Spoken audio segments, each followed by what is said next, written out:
us today because part of his ongoing work on Iqbal can be seen as part of this larger project. He's in his article in Secular Islam, Faisal looked at how Iqbal criticized and engaged with secularism as a liberal ideal. So this is part of his larger efforts to look at how Muslim thinkers like Iqbal have engaged with Western notions and liberal ideal. Now, in his talk today, which is entitled Among the Ancients, Iqbal and the Problem of Islam's Inheritance, Faisal will tell us more about how Iqbal tried to locate Islam in world history. This is part, he just told me now, of an upcoming book, which he hopes to finish this year. So we are very lucky to hear more about this ongoing work, which hopefully will soon be published. So thank you very much, Faisal, for accepting our invitation today. Let me just again say what is the title of your present today. So your title is Among the Ancients, Iqbal and the Problem of Islam's Inheritance. Thank you, Faisal. Thank you very much, Laurence and Jean-Thomas, for inviting me. It really is a pleasure to speak to you today. As you noted, Laurence, this is a work in progress. That is the caveat that we all make all the time. So it hasn't yet been written up. So I'll just speak from notes, more or less extempore. So let me begin by saying that, what I want to look at today is how Iqbal tries to think about the relations between, in his case, religious groups in philosophical ways rather than in institutional ones. And perhaps even in non-liberal ways, because the state is not part of his understanding of interreligious relations. And he does so by locating Islam within a much larger history of religious groups and movements, which I'm calling religious only by way of economy, because for Iqbal, it is not the religious element that is important in its own right, but religions as representing, if you will, philosophical categories and principles. So he's interested in the ways in which different traditions and groups are defined at the level of ideas by certain kinds of principles and categories, and how these might relate with one another. Now, in what we might loosely call the monotheistic tradition, one important way in which the groups or traditions that later come to be called religions are related to one another has been through the idea of supersession, that one succeeds another. And of course, Christianity is the main example here, or rather Judaism and Christianity. So Christianity understood as superseding Judaism, preserving it while at the same time going beyond it. So this interesting narrative of supersession, which it seems to me has some perhaps role in the making of the idea of dialectic, of preserving and transcending, that we see in Hegel and later Marx, is a hugely consequential way of thinking about religious interactions or interactions between different kinds of group principles in historical terms. Now, even in the cloister of monotheism, Islam has always posed a problem to the narrative of supersession. And let me say again something more detailed about how supersession works between Judaism and Christianity. Very cliched ways of thinking about this, the move from the particular to the universal, as that between Judaism and Christianity, the move from an emphasis on law to the emphasis on salvation, where Jesus comes to fulfill the law, the movement from obedience as the primary form of, if you will, religious relationship, to one dominated by love, so obedience to God as opposed to love of God, and one from a move from the figure of the prophet and prophetology to the figure of the Messiah, Jesus, right? So these are some of the stereotyped ways in which the idea of supersession can be, has been understood historically as applied to the shift from Judaism to Christianity. But Islam doesn't fit very well into this narrative because it really interestingly adds nothing to it. On the contrary, what Islam seems to do in Western historiography is haunt both Judaism and Christianity in the guise of the other. So when it turns towards Judaism, Islam seems to repeat the allegedly historical task of Christianity by claiming its universality as opposed to Judaism's particularity, etc. Right? But when it turns towards Christianity, Islam seems to take on the position of Judaism, stressing law as opposed to salvation, obedience as opposed to love, the prophet as opposed to the Messiah, etc. Right? So there's a kind of curious order of repetitions here. And I think this suggests that Islam must therefore be seen as it was seen in pre-modern times, primarily in the figure of heresy or imposture, that it, as it were, impersonates either Christianity to Judaism or Judaism to Christianity. So there's an interesting triangulation that goes on between these three major monotheistic traditions. But this makes it very difficult to place Islam within a linear narrative of the kind where Christianity succeeds, preserves, and transcends Judaism. That line is difficult to follow up with Islam, not only because of Islam's great power and expansion in its early history, but also because its sort of curious facility or ability to play the role of one or the other of these, if you will, early monotheistic twins. And when you look at European scholarship, you see this problem, what to do about Islam, insofar as it seems to interrupt the linear narrative of supersession. So Hegel, for instance, whose dialectic I just mentioned, grapples with this problem by placing Islam in the German world between Catholicism and Protestantism, as it were, locating it very precisely in a linear history, but one that splits Christianity itself into two parts. So rather than Islam coming after Christianity, it comes, if you will, after Catholicism, but before Protestantism. And yet, even so, his definition of Islam as a religion that represents abstract universality, unlocated, unattached abstract universality, allows it to spill over into the future repeatedly. So when in his Phenomenology of Spirit, Hegel comes to talk about or write about the French Revolution, he names Islam, the idea of abstract universality, which is both liberating and extremely violent. Right? So the way in which, even when major European thinkers such as Hegel tries to place Islam within the linear history of supersession, he cannot really keep it there. It keeps transcending. Now, for Muslims themselves, who also deploy the narrative of supersession,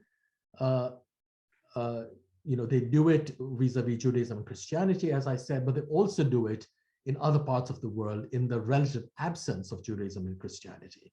So when you look at India, for instance, pre-modern India, the Mughal prince Dara Shukru is by no means alone in trying to make the case for discovering the origins or signs of Islam and the Quran in, say, the Upanishads. He translates the Upanishads under the title Sir Akbar, the Great Secret. And there are many things that are going on in that kind of claim, but I want to point out here just briefly that it is a very commonplace claim.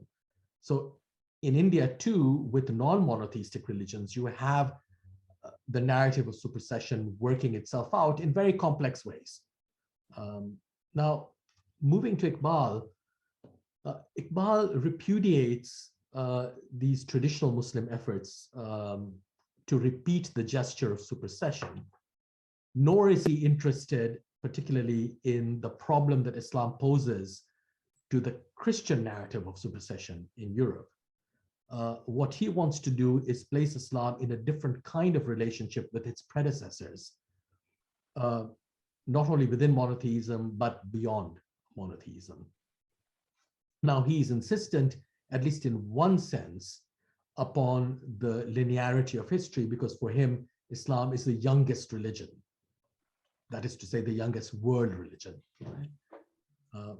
As it comes to be known in the late 19th century, this category of world religions.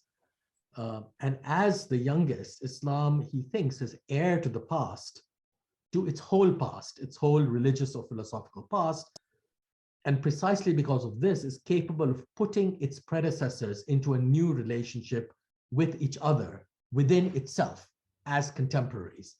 So you see there's an interesting move made here. On the one hand, there is, if you will, linear temporality presumed. On the other hand, all the various principles, religious principles, or philosophical principles represented by religions that Islam has inherited, precisely because it has inherited them, come to exist as contemporaries with each other, even though they had not been contemporaneous in the past. And they live within Islam itself. And it is this way of thinking about contemporaneity and inheritance that Iqbal wants to follow up. So it's clear, I hope, that Iqbal is not particularly detained by ideas of tolerance, which are often hierarchical ideas and very often liberal ideas, which presume the existence of a neutral third party, say a state, from which you can look upon religious and other groups as interests and tolerate them. And you can tolerate them in a contemptuous way, in a negative way, or you can do so in a much more positive fashion by making links. He's not particularly interested in that because he's not interested in this narrative of third parties. He's interested in putting together the principles that he thinks define religious groupings or traditions in a kind of conversation with one another. And this is not simply a conversation that is harmonious. So even within, if you will, the inheritance of Islam, the religious principles that had pre-existed and had become part of, if you will, Muslim intellectual and philosophical and spiritual culture often exist as rivals and alternatives. So there's a struggle between them. This is not the story of everyone getting along famously and harmoniously in a large love-in. For Iqbal, these ideas are serious ideas, and they're not always to be reconciled with one another. They impose upon us, they compel a certain kind of decision, certain kinds of choices. And it is that kind of relationship that I want to talk about today. Now, how is this kind of relationship that he's thinking about different, say, from the, if you will, Christian position of choosing between Athens and Jerusalem, where you have two major traditions of ancient Greece and Rome, and of Judaism and monotheism, and how are they put together within Christianity? Now, for Iqbal, Islam can exist as the site of religious or philosophical interaction, precisely because it is the youngest religion, only because he thinks of it in, if you will, post-metaphysical ways. And he does so through the figure of the finality of prophecy. So this is one of his most famous ideas, or rather he draws upon a traditional Islamic idea, which is that Muhammad is the last prophet, to suggest that Islam stands both with one foot in the ancient world, the world of religions and metaphysics, and with one foot in the modern world, the post-metaphysical world. It stands in the ancient world insofar as Muhammad is the last of the prophets who was vouchsafed, divine revelation in a metaphysical way. But insofar as Muhammad, as it were, abolishes his own prophethood with himself, Islam after him is a post-metaphysical religion in which divine revelation can never play a role again, and has been reduced to history and sociology. And for Iqbal, what this means is that humanity has been freed with Islam specifically, freed to become a historical agent, because the world of the metaphysical has been pushed back with the finality of prophethood. So after prophethood, humanity, in his view, becomes free.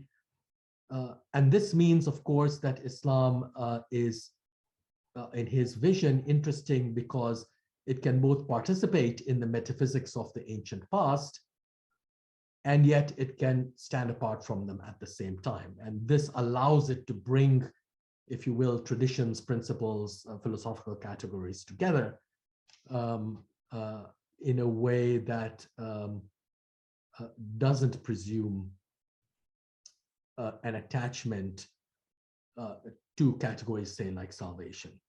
So how does Iqbal describe this situation? He describes it by defining Islam as repeatedly as what he calls a synthetic religion.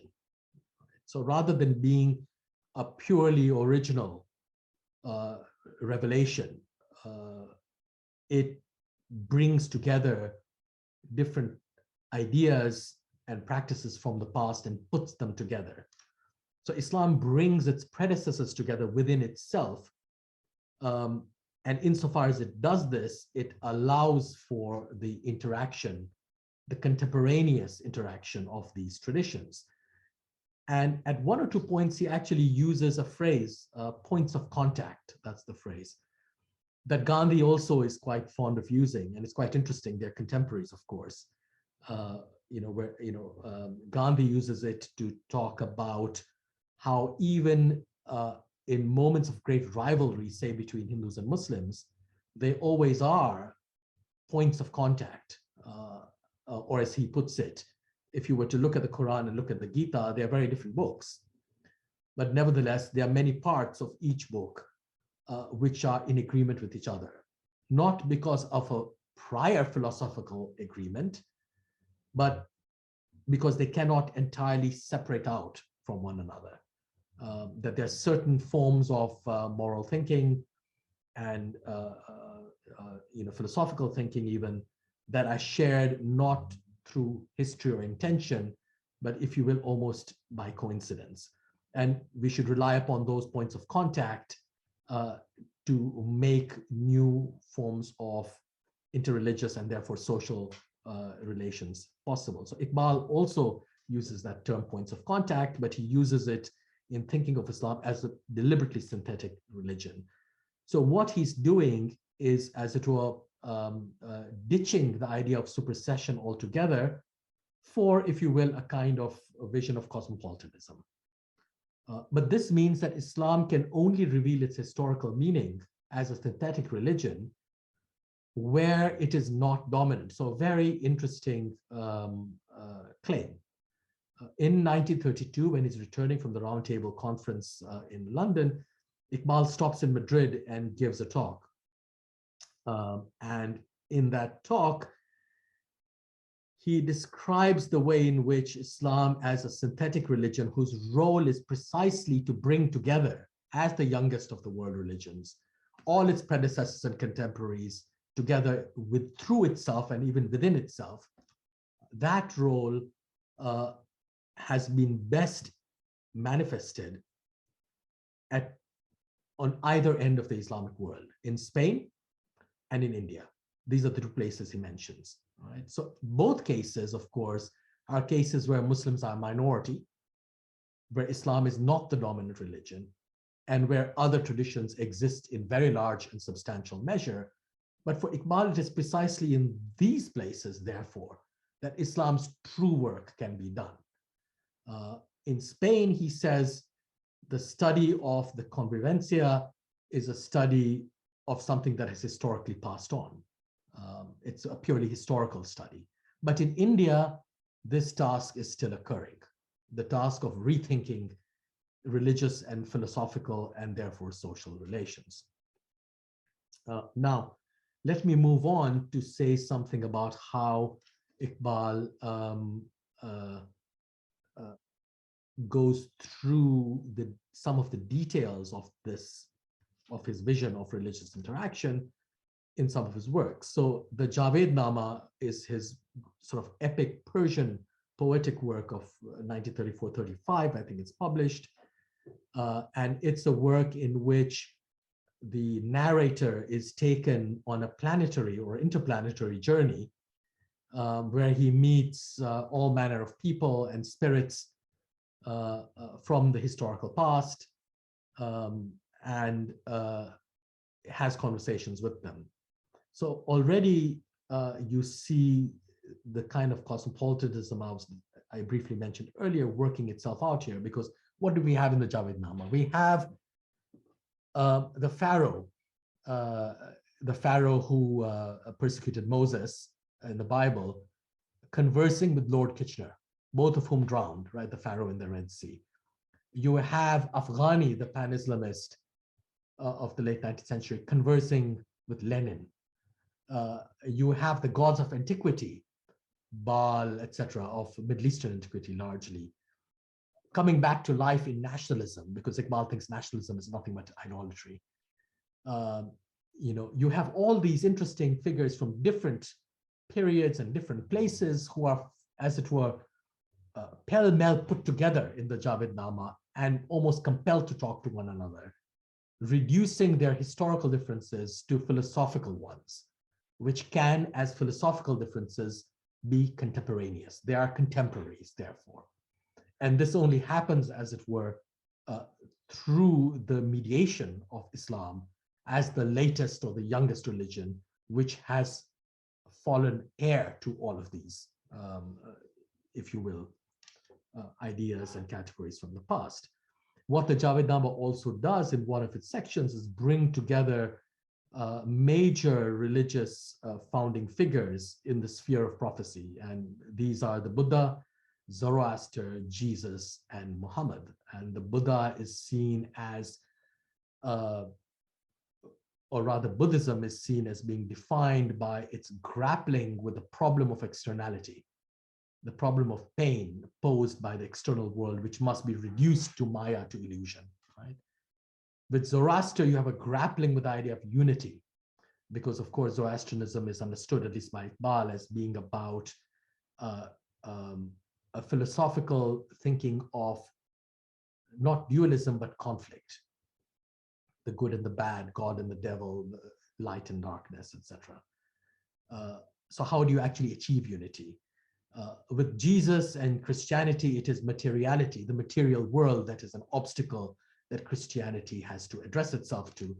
And with Muhammad, he thinks it's hierarchy, because he seems to subscribe to what had already become a stereotype in his day of Islam as an egalitarian, or at least potentially egalitarian religion. And he quickly jumps to the critique of race, which of course was a category of his own day, by suggesting that Muhammad and Islam as a religion were set against the reification of social differences in terms like race, or indeed nation or lineage, or anything that is given as a kind of physical almost inheritance. And for Iqbal, what is important here is that these are all reified categories, and he's interested in ideas and principles and not in the materiality of given things, such as supposedly race, right? So these ideas of which he ascribes to Buddhism, Zoroastrianism, Christianity, and Islam, emerge from various kinds of contestation. So in an essay, for instance, he will say that the problem of Buddhism, the principle of Buddhism, is that there is pain in the universe, and the way to escape pain is to basically dissolve the self altogether. For Zoroastrianism, he says the problem is that there is conflict in the universe, and the way to resolve this conflict, or at least to address it, is through knowledge. You must be able to decide what is good and what is bad and choose the good. And for Christianity, the problem is sin. And he's thinking in particular of inherited sin, of this idea of this Christian idea of sin, which can only be addressed through redemption, the redemption of Jesus, right?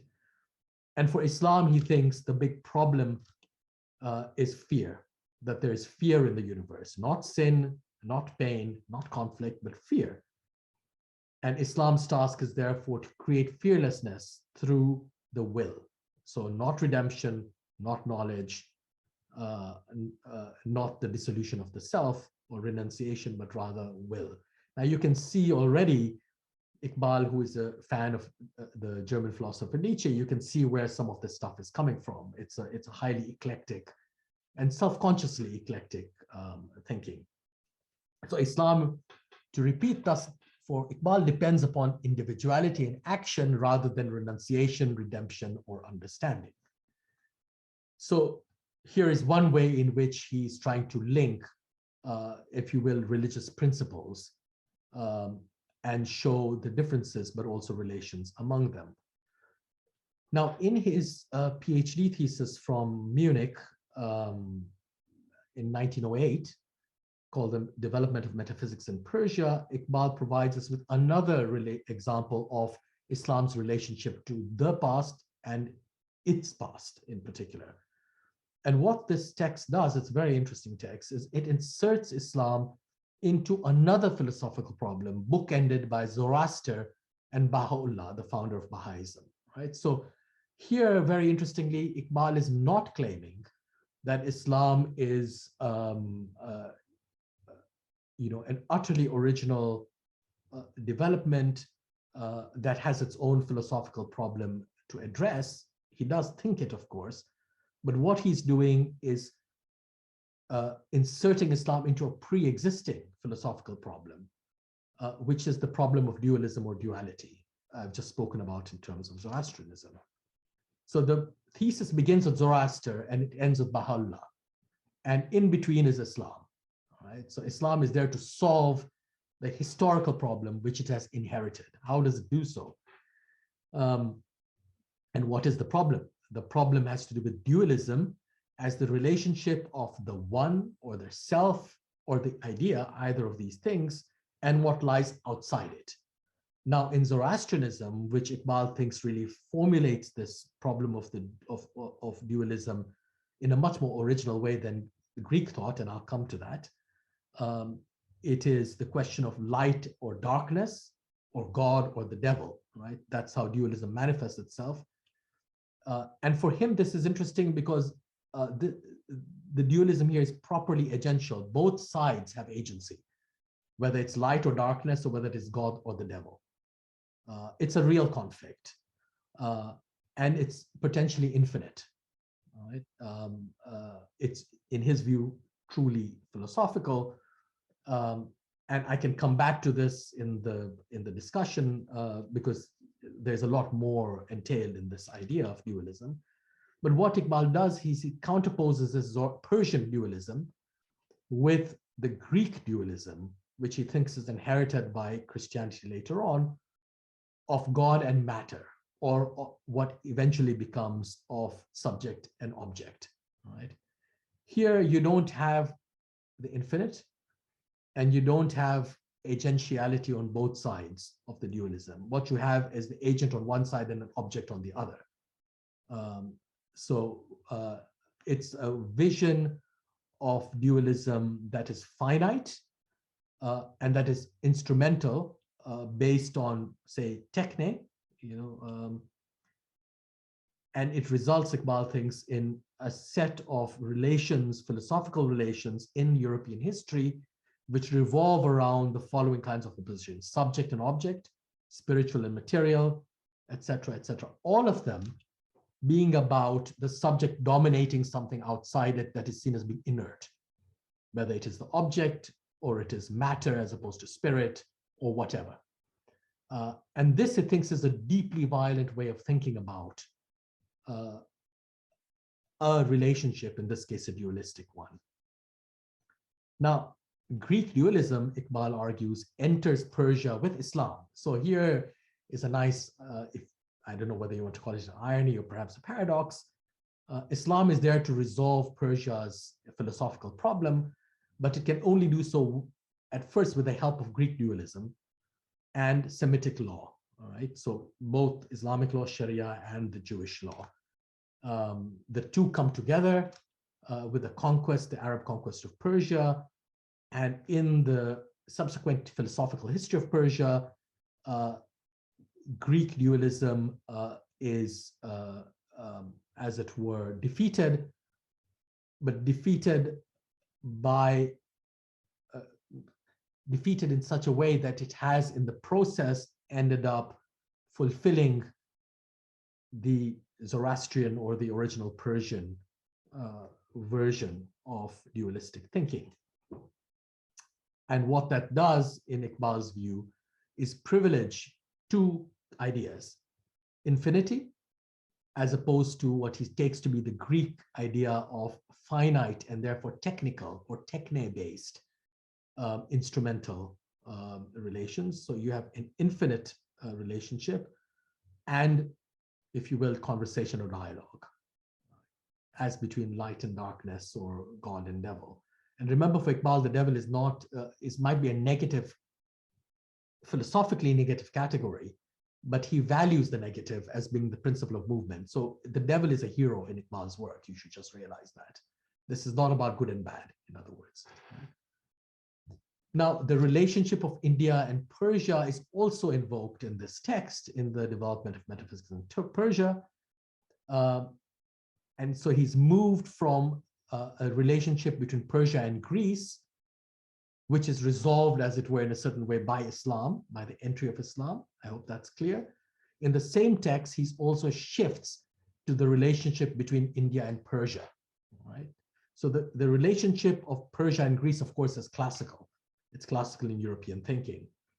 For Iqbal, Islam intervenes in that relationship, if you will, on the side of Persia.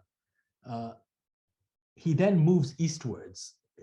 He leaves aside the Greek world, and he focuses on the relationship between India and Persia, the ancient relationship between India and Persia, to see how Islam mediates that. And that relationship is based on what he thinks of as the Indian philosophical category of pure thought and systematic thought. He describes, he talks, for instance, about the awful sublimity of the searching Vedanta. All right, he's full of admiration of the Vedanta of the Upanishads. On the one hand, this is Indian thinking. On the other hand, you have Persian thought, which is fragmentary, which is not systematic. And whereas Indian thought is defined by what Iqbal will then call aql, reason, Persian thought will be defined by what he calls ishq, love, or passion.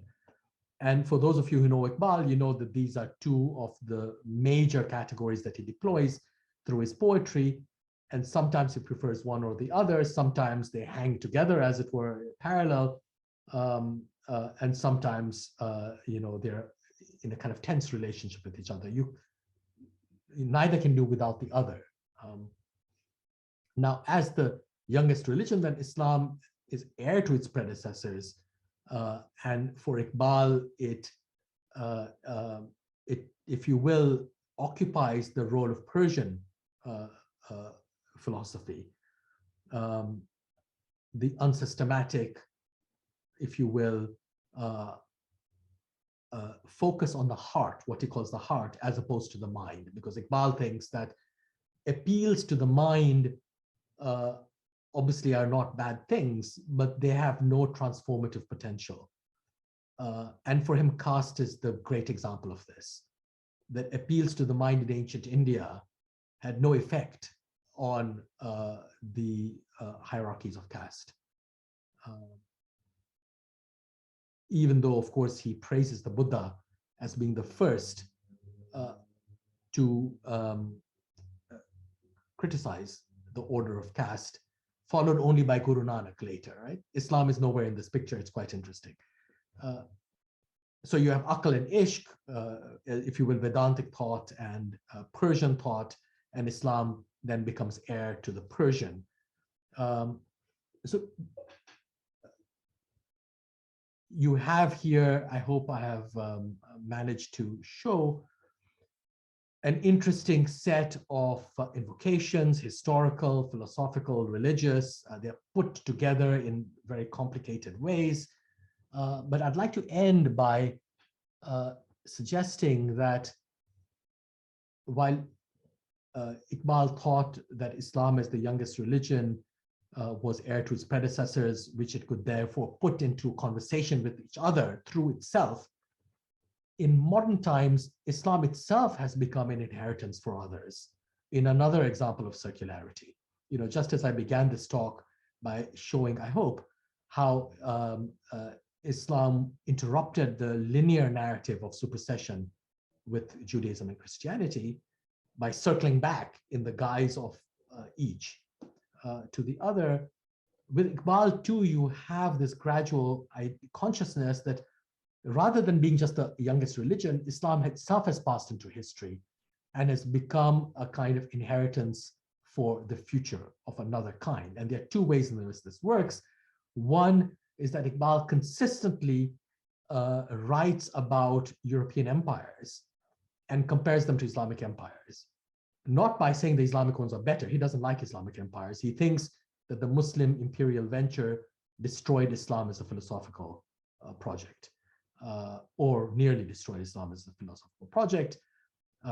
So he's constantly comparing European empires to Islamic ones, but even more so, he's constantly worried that others will take on the historical duty that Islam was meant to represent, whether it is the criticism of hierarchy or the vision of egalitarianism and fearlessness and will, if you will, that I've spoken about just earlier. And this results in a fascinating and almost paranoid conception. So, you know, in one of his very famous poems, Jawab-e-Shikwa, where, you know, the response to the complaint's answer, if you will, he had written an earlier poem called Shikwa, Complaint, where he complains to God that, you know, God has abandoned the Muslims who are nowhere in the world today. And then he writes another poem, even more audacious, where he takes the place of God and God responds to the complaint and says, actually, it's your fault. And you have abandoned your own principle, your own philosophical principle. And now it is available for others. If the Europeans or the Hindus or anyone else take on the role of Islam, they are the better Muslims than you are. They are the truer Muslims. And you are nowhere. So this idea that Islam's own principle is so available for occupation that it might be taken over by others, just as Islam itself had, as it were, inherited and taken over the principles of its predecessors.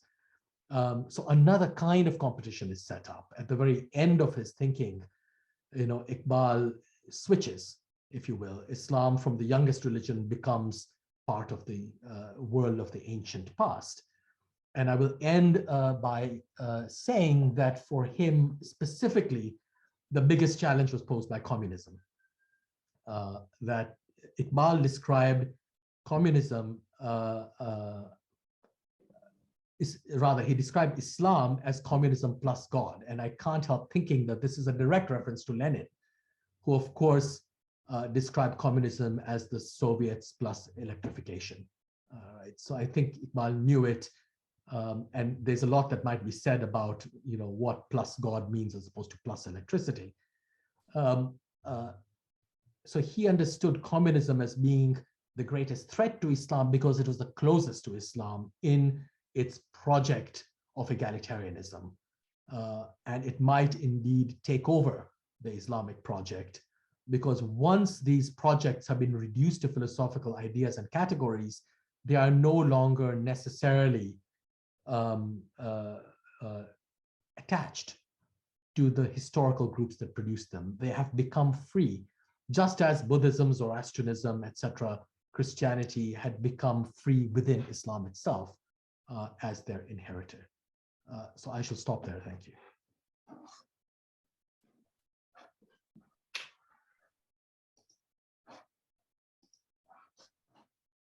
Thank you very much, Faisal, for this wonderful talk. I think it was really enlightening, and it gives us a good insight into your larger work about Iqbal, which hopefully will come out soon. So I have questions, but I will first let questions come from the floor. If people in the audience would like to ask questions, can you please either raise your hand or leave a message in the chat box so that we may say to ask questions?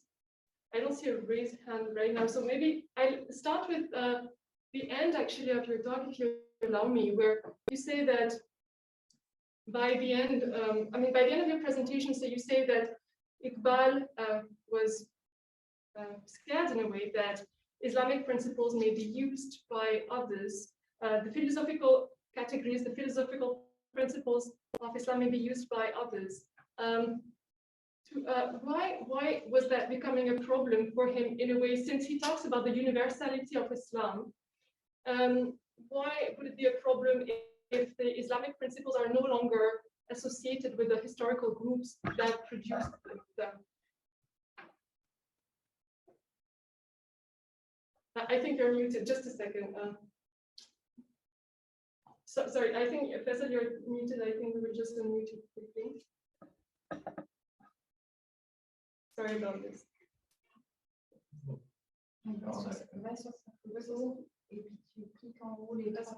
Yeah, we will ask you to unmute.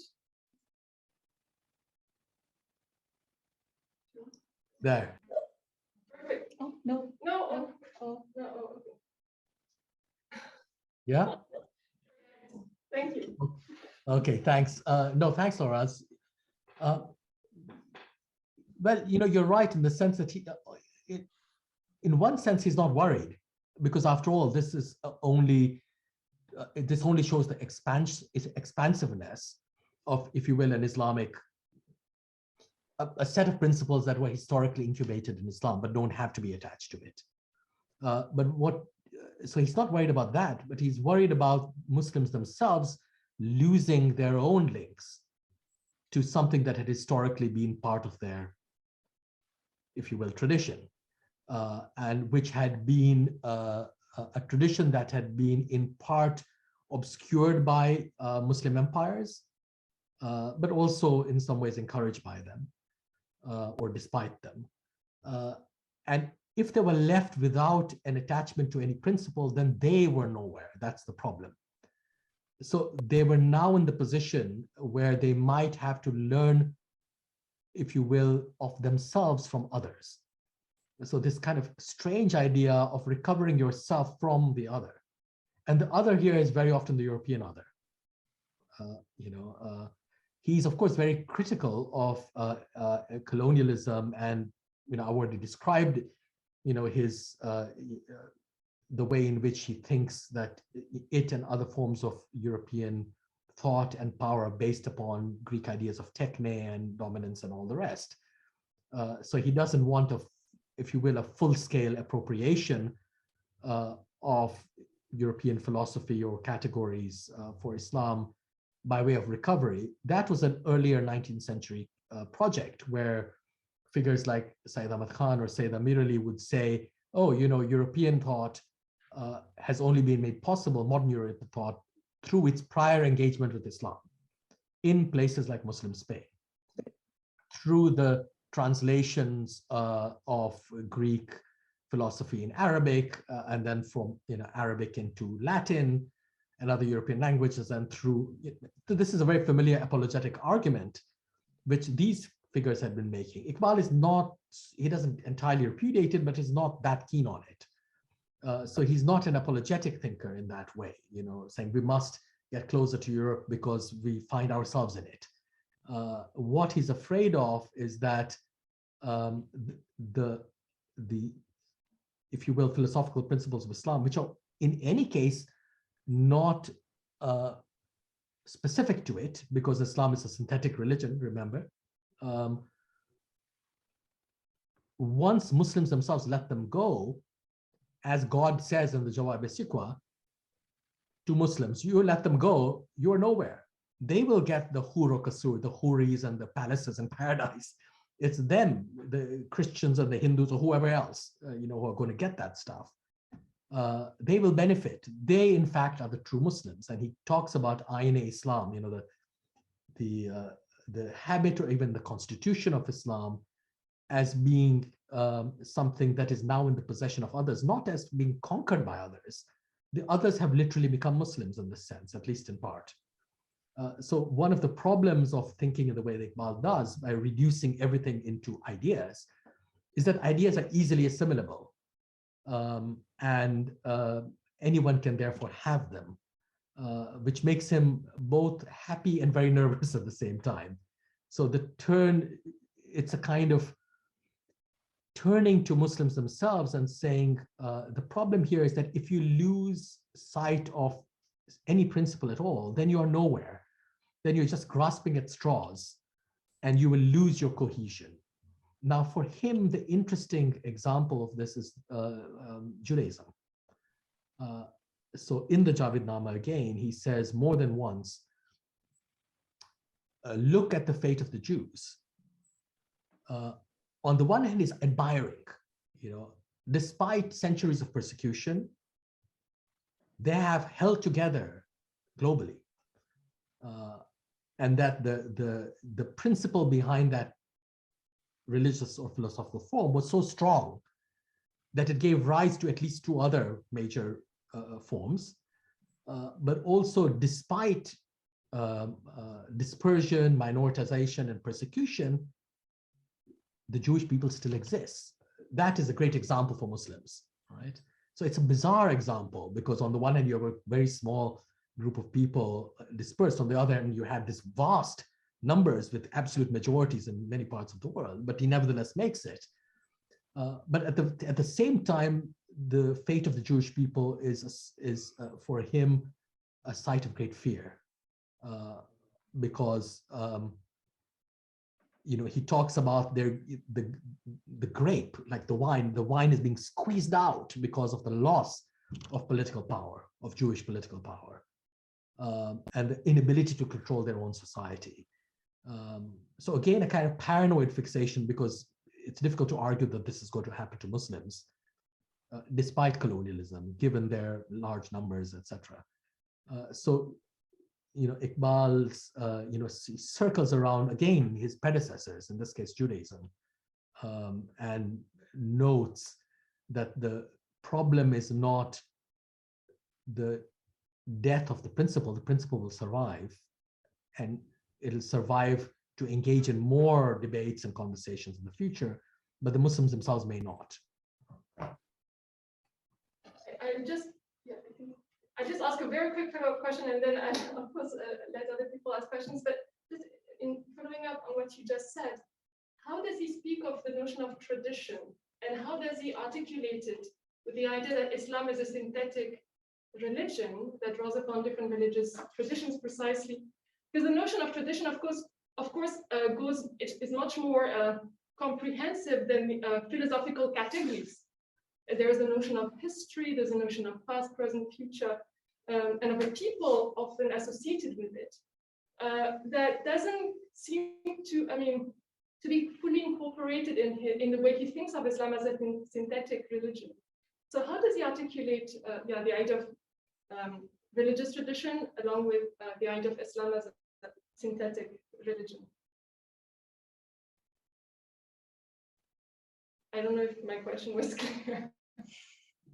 I think, sorry, you're muted again somehow. Can you just mute? Yeah, sorry, I was muted.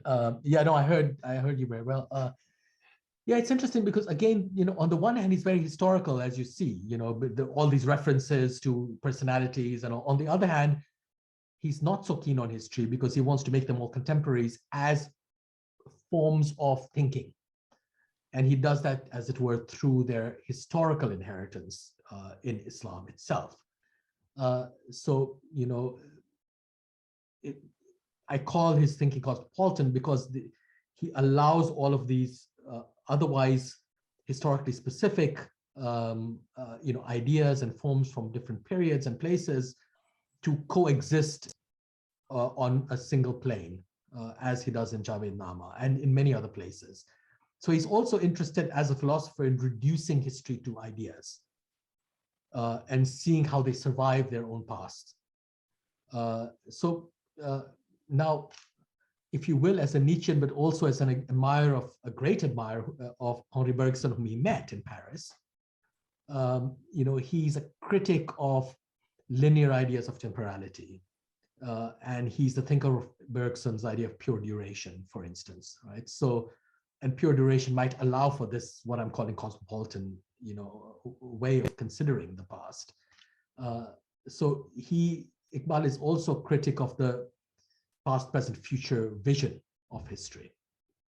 So in that sense, he's capable of shifting from one way of thinking historically to another way in which history has been winnowed away. And this again reminds me of Gandhi. And Gandhi, of course, is explicitly against history.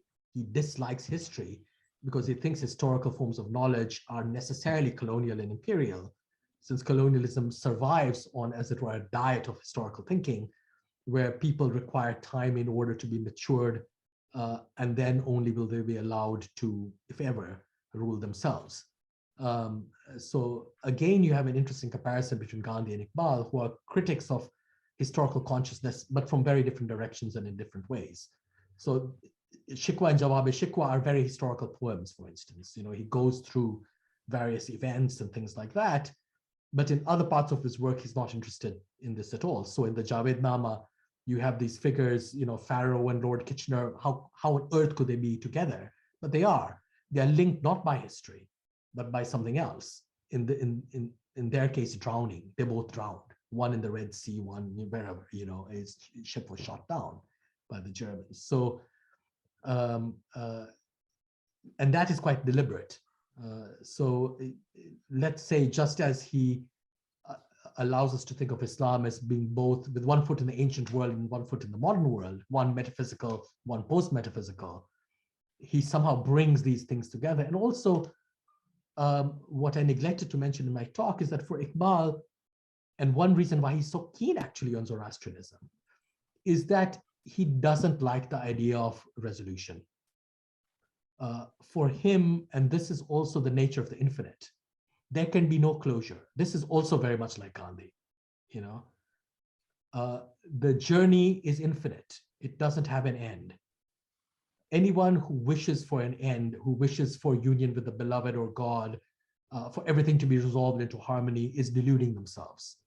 And that itself is a form of doing violence. But foreclosing is violence. What you have is an infinite openness and an infinite conversation going on, which should be more and more intellectual, more and more conceptual, more and more philosophical, and less about materialities like a race, for instance, or indeed even class, right? He therefore is is sort of wedded to the idea of these principles never just melding into a single soup. They're not meant to do so, because the whole point of, if you will, history and philosophy is an ongoing, continuous conversation in which agreement is not necessary, it's not required, and in fact, it is to be denounced almost. So a lot of his poetry is about stars circling, planets circling in space, and the stars, one star is saying to one another, oh, are we doomed to circle endlessly like this? Will we never have wasl? Will we never meet? Will we never have union? and then the moon or someone says to them, no, you are doomed to endlessly traverse the skies. And your duty in so doing is to shine brightly. What is the product of this endless circulation is beauty. So this is where the aesthetic element comes in for Iqbal. Sorry, it's a bit shaky dog answer to your question. It's fascinating, and actually we have a few questions from the floor. So I think that Irfan has a question to ask. So does Julien, and you also have a question. So maybe we, if you don't mind, we will take all the questions together, and then we'll ask you to answer them. So maybe Irfan, do you want to ask your questions first, and then Julien?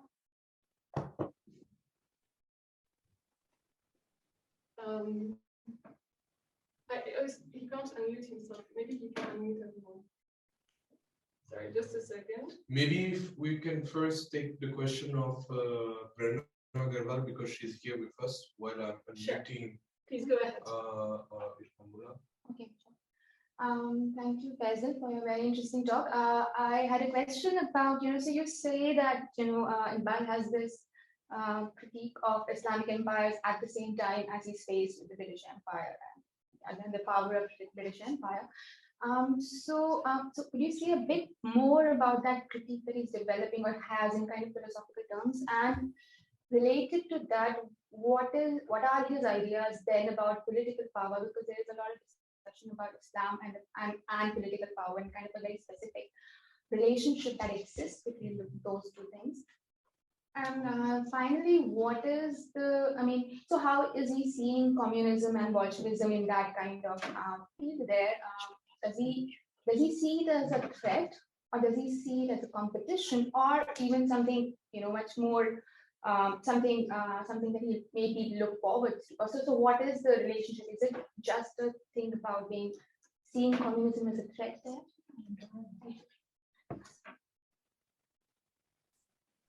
Thank you. You want me to answer directly, or? That would be great. So yeah. Maybe Julien, we can take your question, and then you're done. All right. Should I go ahead? Yeah. Yes. Thank you very much. I found this your talk very very stimulating. You mentioned at some point that Iqbal seemed to have succumbed to the idea of Islam as an egalitarian religion. And I just wanted to ask you where you would see the intellectual genealogy of this idea for Islam, whether you see this or you see him as drawing on the Islamic textual tradition, or whether you see a detour through European thinkers and also colonial thought. Thank you. And Irfan, do you want to ask your question? Yes, can I? Okay. Thank you, Professor Devji, for this very insightful talk. I just have 2-3 things to ask. The first is in relation to Islam as a synthetic religion. It's a very interesting idea. But I was actually trying to, I think there's a certain incentive in sort of pushing it a little. So for instance, if we were to think about synthetic also in terms of what comes when, and I'm quite sort of tempted to borrow from Islamic law, because there is this, so for instance, let's say if you're talking about the Prophet, and let's say there are 2 traditions that seem contradictory. So scholars would say that the practice or the tradition that belongs to the latter part is to be considered more authentic. So I was just wondering if Islam as a religion that enters towards the end, and then of course this could be also connected with something that you also emphasized, the finality of the Prophet. So I was also wondering that, is it just about synthetic, or it's also about a certain insistence that Islam kind of is, after all, the protagonist of the script in that sense? So that is point number 1. The other thing is in relation to Javednama, although you've already, I think, while responding to Laurent's, you kind of did talk about it. that, you know, one has to also perhaps look into it in terms of something that is related with eternity. And there is a way in which eternity kind of unsettles a modern conception of location and how these different characters can very well. So they were not really part of a particular historical moment, but they were always there. And in that sense, I think. And lastly, in relation to something that you pointed, you drew our attention to towards the end, this fear that Iqbal was talking about, that others might become like us. Actually, this is straight away coming from the Quran, because there is a categorical reference. Tablighi Jamaatis are quite obsessed with this, that if you don't mind your way, if you don't fall in line, then we will actually bring in a new community. And something which is very important is that it categorically says they will not be like you.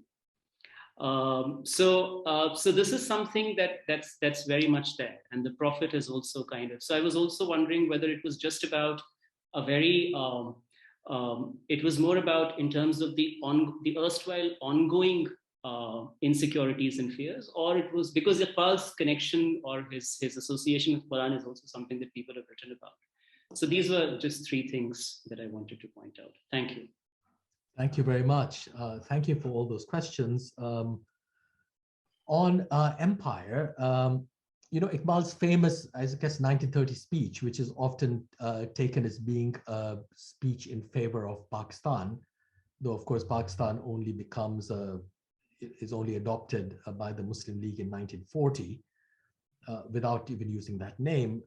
In that speech, he talks about Arabian imperialism.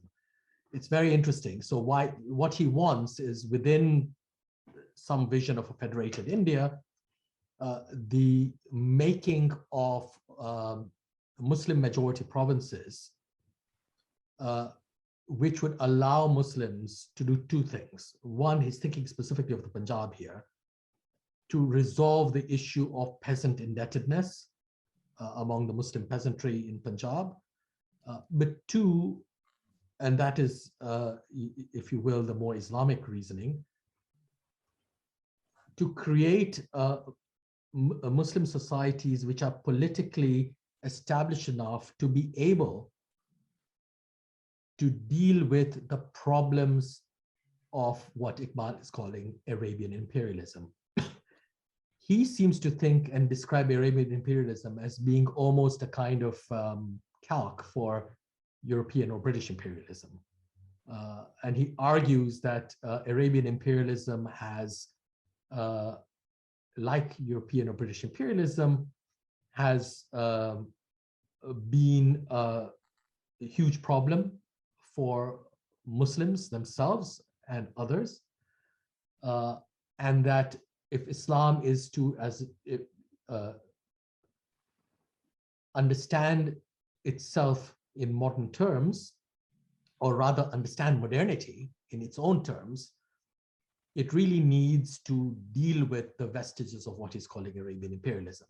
So the fascinating thing about this speech, which is taken to be a speech, though I don't believe it is so, for, you know, two nations and Pakistan and all the rest, is that the only religious reason Iqbal gives, there's one economic reason, the only religious reason he gives is to actually, and these are his words, to rid Islam of the stamp that Arabian imperialism was forced to give it. Exact citation, I have it by heart, right? So a really fascinating idea that Islam needs to grapple with its own imperial history. Now, in other ways, of course, he's quite fond of some of the products of that history, because every history, imperial or not, produces all kinds of innovations, all kinds of sophistications, and Iqbal is very happy with these. But you know, just to say how it is that the idea of Arabian imperialism works for Iqbal, which is also why he's so interested, as I said earlier, in Spain and India as the two great sites of Islam's real fulfillment, the two sites where there was no Muslim majority, where everyone, Muslims and non-Muslims, had to grapple with the idea of coexistence. Now, communism yes, I mean, I think communism does serve as an alternative and a threat for Iqbal. Not a threat, how should I put it? It's a threat precisely because it's more Muslim than Islam itself, in Iqbal's view. So on the one hand, Muslims might be tempted to become communists. He's sort of slightly, afraid of that. There was some move in this direction, in fact, during the Khilafat movement, as you know, and the emergence of Islamic socialism in that period, the 1920s. But also he is afraid that, both desirous and afraid of the fact that communism has really taken on the philosophical task of Islam. So in the Javednama, he has Afghani address the Russians in a very interesting way. It's almost like there's a handover. Afghani is giving the duty that Afghani, the pan-Islamist, had to the Russians. It's your duty now. And what does he say? He says to the Russians, you really must turn towards the peoples of the East, Aqwam Sharq. If you turn towards the West, you will be trapped in the closure of, if you will, Greek thought, finitude, instrumentality, capitalism. And the people who really need liberation are the peoples of the East. They are your natural allies. So in this sense, it's very much like M. N. Roy and others at the time, right, who are arguing for, the Russian Communist Party to attend to the colonial world and not to Western Europe or America.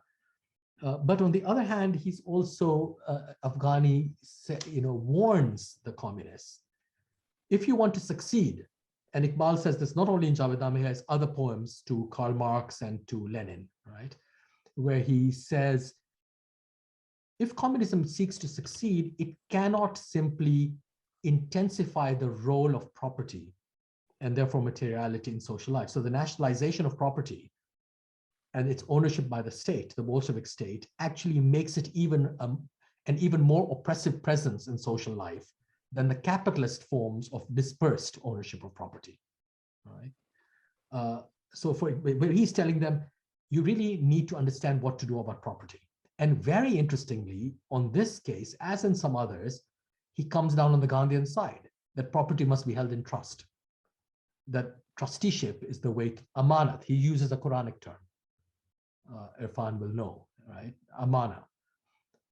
The whole world has been given as a trust to human beings, and they have to respect that trust.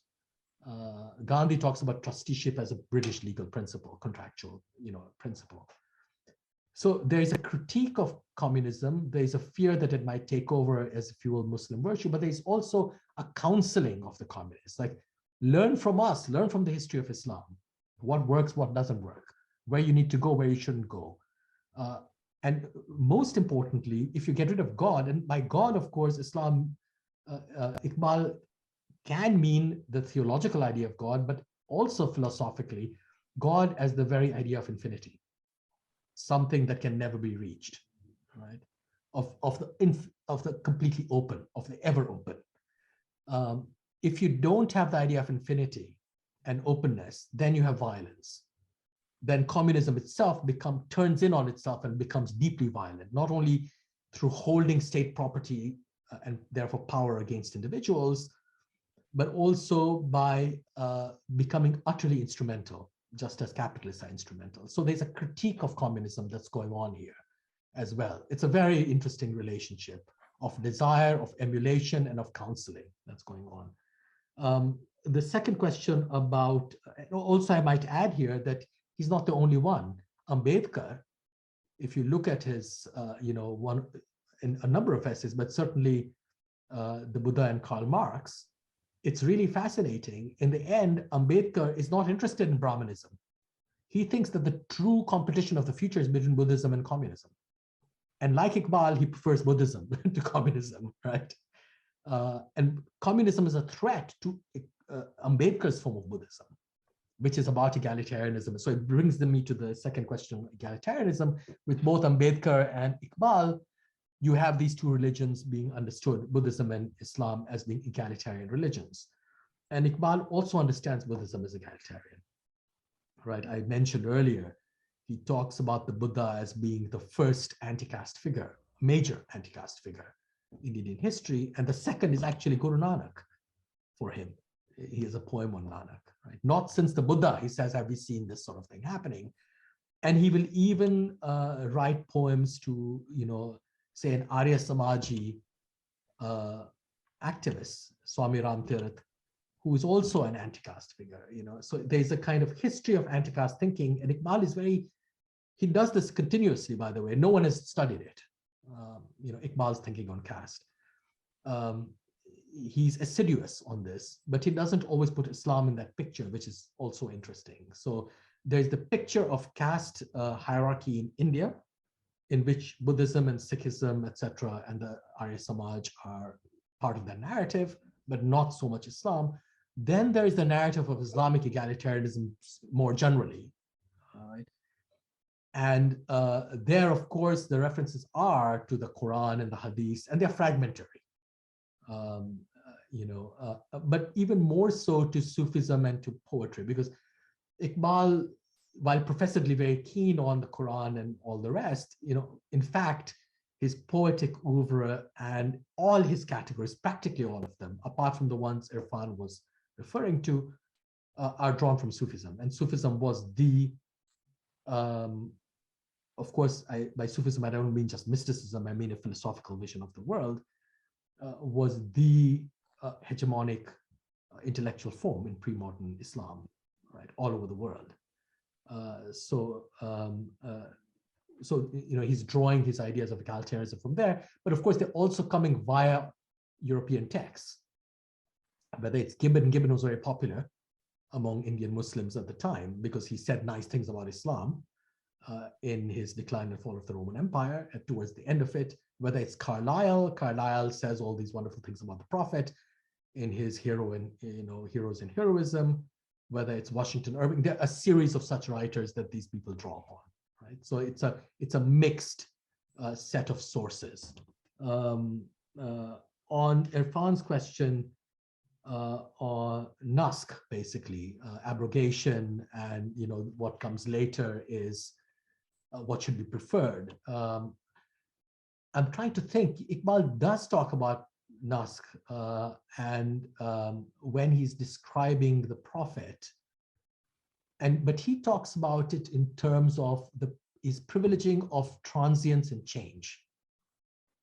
So, for instance, the citations from the Quran, as you correctly pointed out, are often about the Asatir al-Awwalin, right? The remains of the past, the remains of the ancestors, the ruins in Arabia. And the Quran is constantly invoking them and saying, look what happened to the peoples of the past. They have left without leaving anything. Only ruins are left on the surface of the earth. This might happen to you if you're not good Muslims, right? So there is indeed that kind of threat that you might lose out. And for Iqbal, this is interesting for another reason, because for him, as a post-metaphysical thinker, he's not interested really in these forms of permanence. He's interested in ideas as they manifest themselves in forms of historical transience and change. So for him, the Quran is important because the Quran, unlike other forms of philosophical thought, privileges nature and history and change. The coming into being, the passing away from being. It's not about, and I'll come to the question of eternity, because Javed, of course, Javedan is eternity. Javed Nama literally translates as the book of eternity, or the epic of eternity. But for Iqbal, it's about the passing away, about transience, about change, about time. He's a thinker of time as a disciple of Henri Bergson. And so it's not simply preferring the later as opposed to the former, but rather this focus on transience and passing away, and how to live through that, and how to grasp onto ideas and engage in conversations, through these passages, historical passages. On eternity, yes, because as with the question of communism, it is the very claim to universality, to Islam's universality, that makes it so threatened. Because when you claim universality of this kind, it is now, as I was saying, it cannot really be permanently attached to you as a Muslim or even as a Muslim community. It can be taken away from you. God can take it away.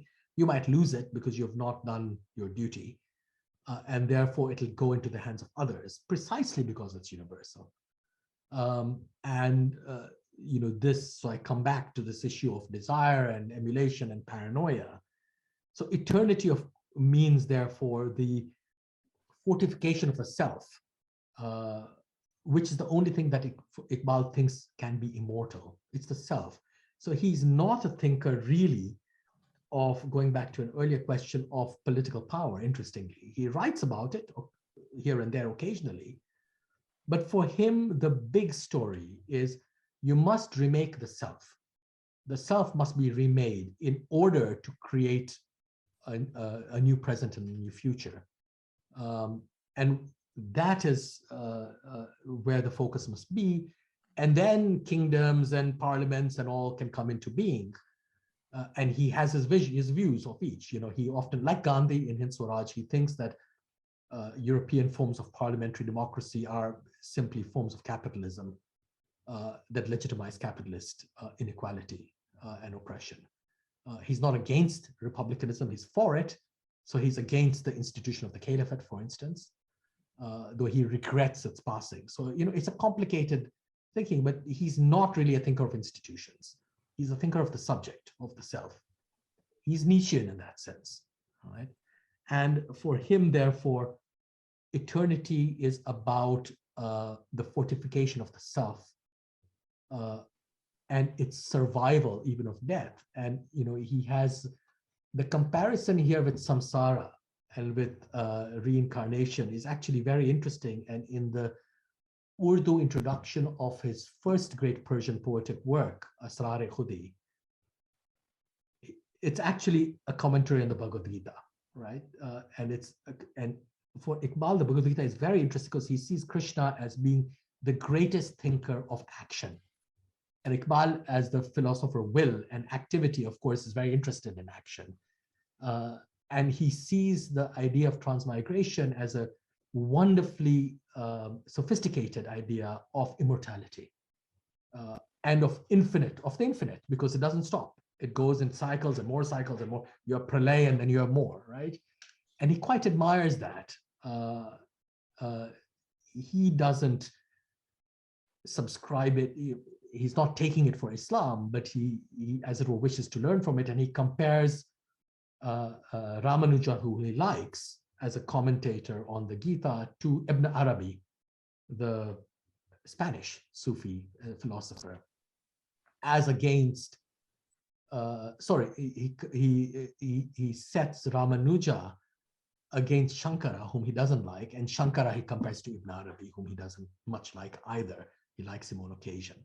So there too you have another example of cosmopolitanism, because all these figures from different times and places are brought together, but also an example of how Iqbal thinks about different ideas of eternity. In this case, if you will, metempsychosis or reincarnation or samsara as one vision of the eternal.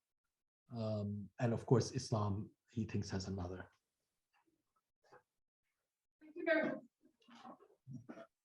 Thank you very much, Faisal, for your answers. I think it's almost time, but we have two more questions. So if you do not mind, we will have one question from Sohib and one question from Jean-Thomas. And then I guess it will be time for us to leave. But Sohib, do you want to ask your question? Yeah, thanks, Faisal, for that engaging talk. I had really two short questions. The first was a follow-up on what you spoke about Iqbal's understanding of the idea of Islam as an egalitarian religion and regarding caste hierarchy. I was wondering about his use of the term or conception of masawat, especially in his Urdu writings, which is something that is in the 1920s and 30s being picked up by Ansaris and Qurayshis who are critiquing Ashrafs and the Sayyids. The second question was regarding your argument on apologetic modernity in relation to the Aligarh school and Sir Syed Ahmad Khan. So do you kind of like extend that argument to Iqbal, who's still talking of Muslim Spain and Muslim India, or is the nation in the making, that is Pakistan, does that complicate your old understanding of apologetic modernity? Thank you.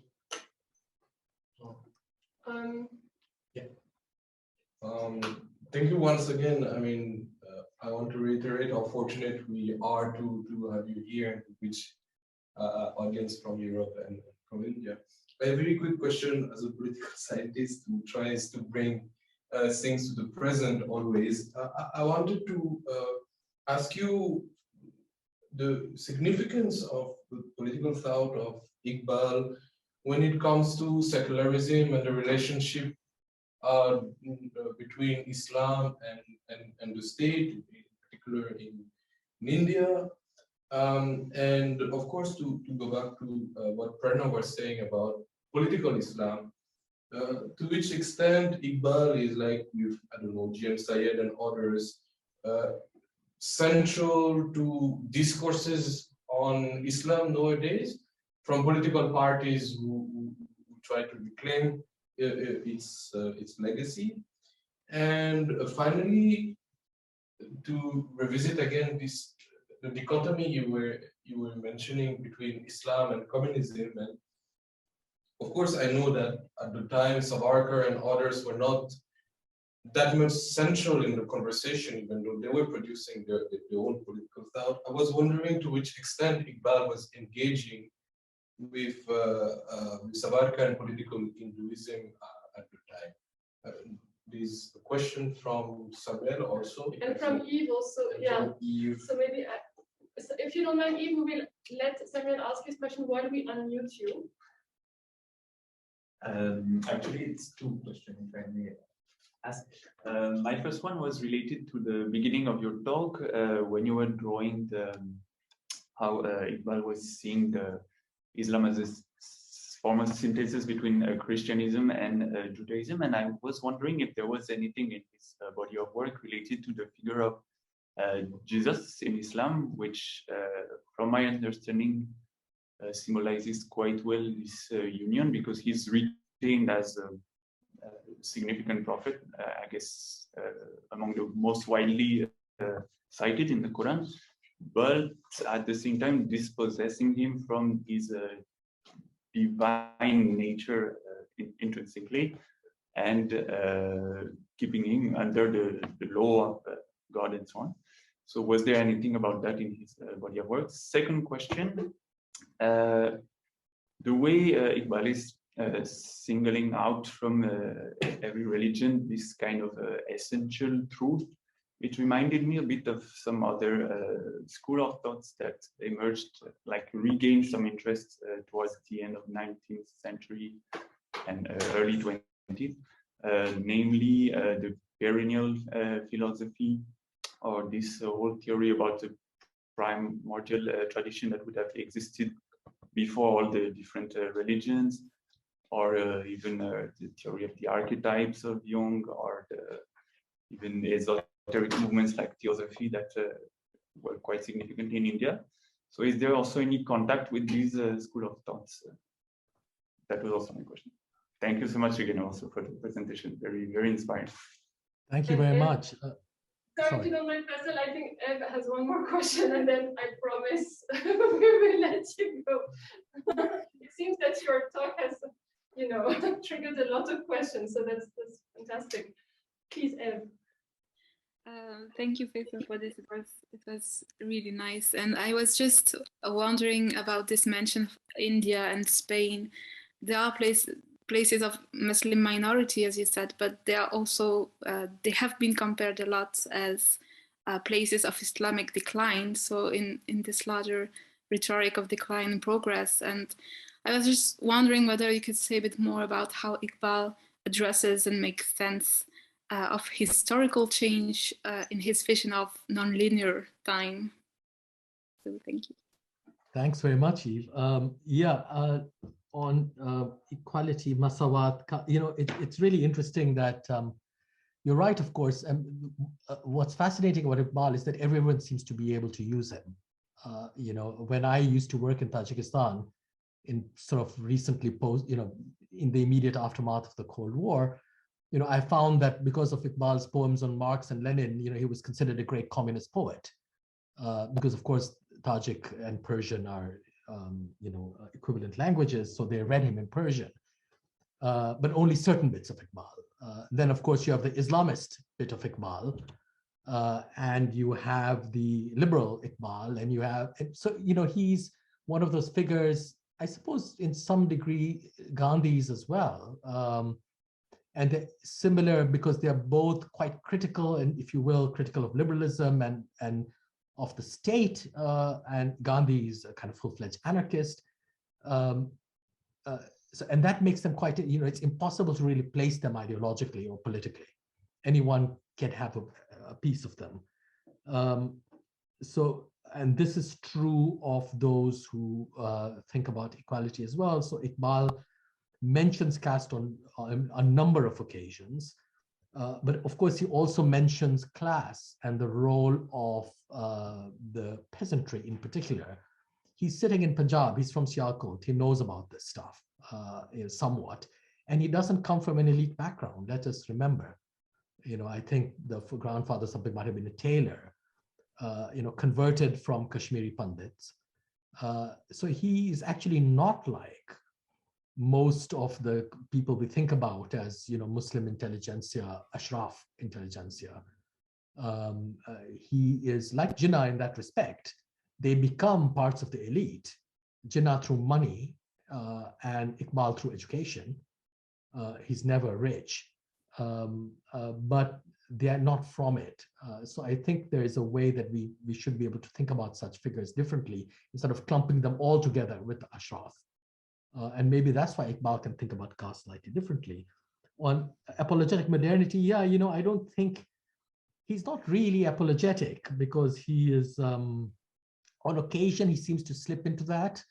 But in fact, he's a greater critic of, if you will, Europe, though also he wants to learn from it. And he doesn't seem to trade in these apologetic tropes so much. On secularism and political Islam, the paper I think I had circulated, which is about Iqbal's idea of the secular, where he tries to shift from a spatial idea of the secular, where you separate people out in public and private, right? You can be religious in private and secular in public, and he temporalizes because he's so interested in time, where the finality of the prophet means that after the prophet, if you will, you're in a secular world until the end of the world, whenever and if that even happens.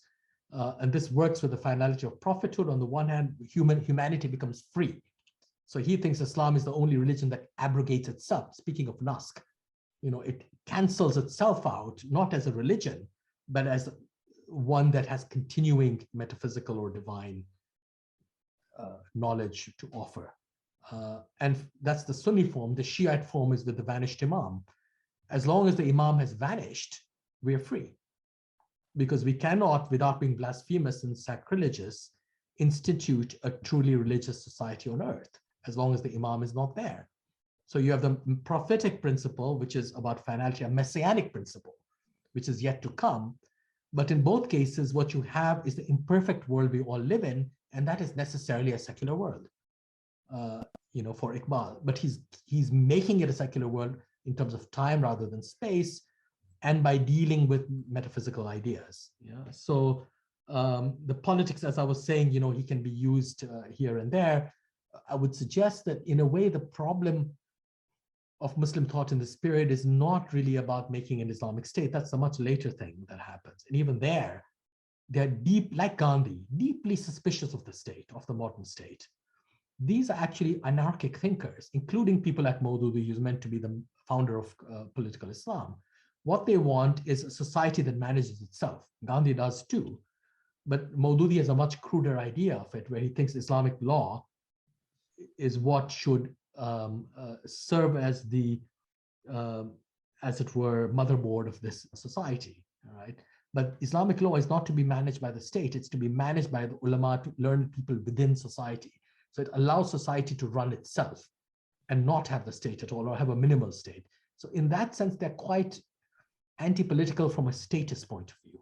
All right. And Iqbal too is very much more interested in the subject, as I said. With Jesus, yes, Iqbal, I mean, in Javed-Nama, Jesus, of course, he doesn't appear. The two people who don't appear in their own right, Zoroaster appears and the Buddha appears, but Jesus and Muhammad do not appear. Now, in part, they don't appear because they're sacred figures, perhaps, but in part also because in the Javed-Nama, Iqbal has Tolstoy speak for Jesus.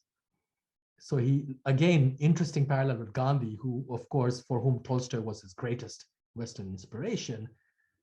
Iqbal doesn't mention Tolstoy much, but he does in the Javed-Nama. Tolstoy's critique of modern capitalism, Christian critique of modern capitalism. So for Iqbal, Jesus is important in this way, and he rues the fact that post-Reformation European societies have abandoned what he calls, again, exact quote, the universal ethics of Jesus. So he would like Europe to return to what he calls the universal ethics of Jesus.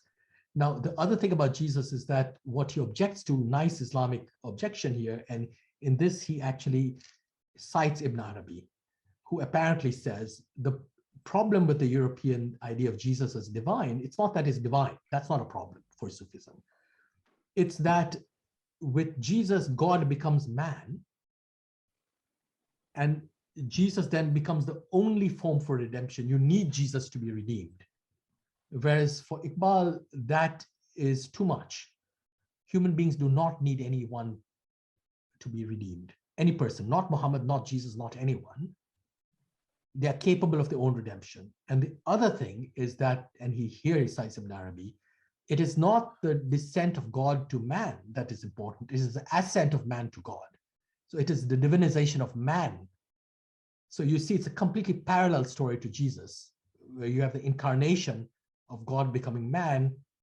With Iqbal, you have the reverse, where man is capable of becoming divine in this infinite task, eternal task that is named by the Javed-Nama. India versus Spain story and Islamic decline. Yes, Spain serves as a kind of sign of Islamic decline, but India does not. India is the site for Islam's future for Iqbal. And in that speech of 1930, he says as much. India is more important than any other Muslim country in the world, precisely because of its, as it was, sociological, demographic, and historical specificity.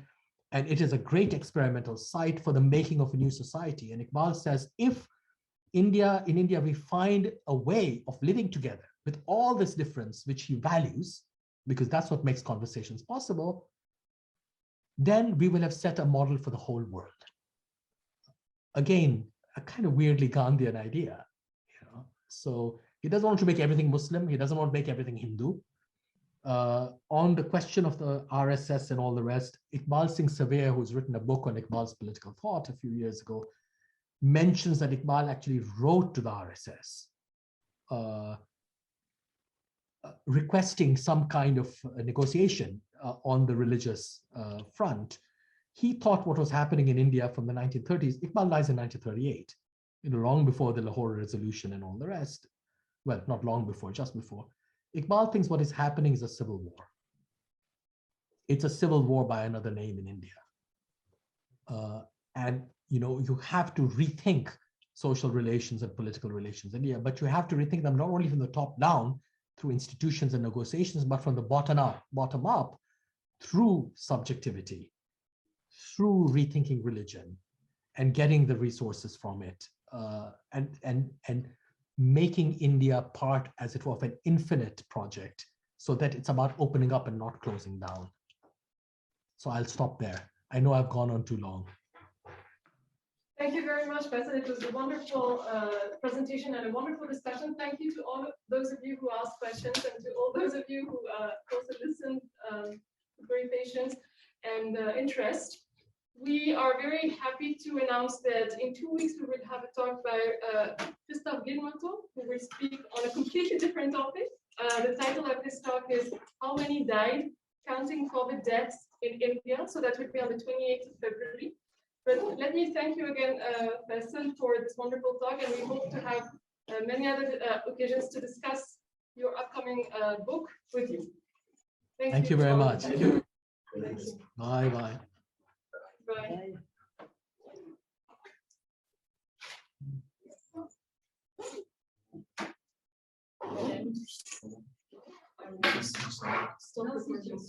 Si tu aimes, ça va automatiquement.